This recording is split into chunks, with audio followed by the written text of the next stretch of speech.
The entire premise behind the most commonly prescribed antidepressant drugs appears to be completely wrong. These drugs are known as SSRIs. They're ubiquitous. Between 1991 and 2018, total SSRI prescriptions in the U.S. rose by more than 3,000%.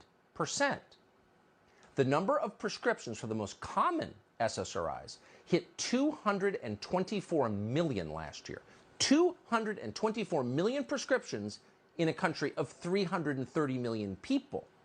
In other words, you know dozens of people who are taking SSRIs. You may be taking them right now.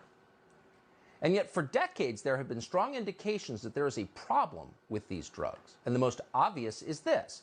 Antidepressants are supposed to cure depression. That's why they're prescribed.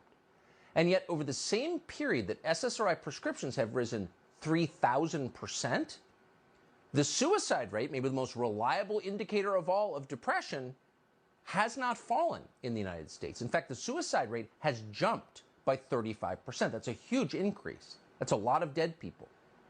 Now, drug makers admit that their products may be part of the reason for the increase in suicide. The makers of Prozac, for example, concede that young people who take that drug have an increased risk of suicide compared to those who took a placebo. Think about that for a second. A drug that's supposed to make you less sad may make it more likely that you will kill yourself. How is that allowed?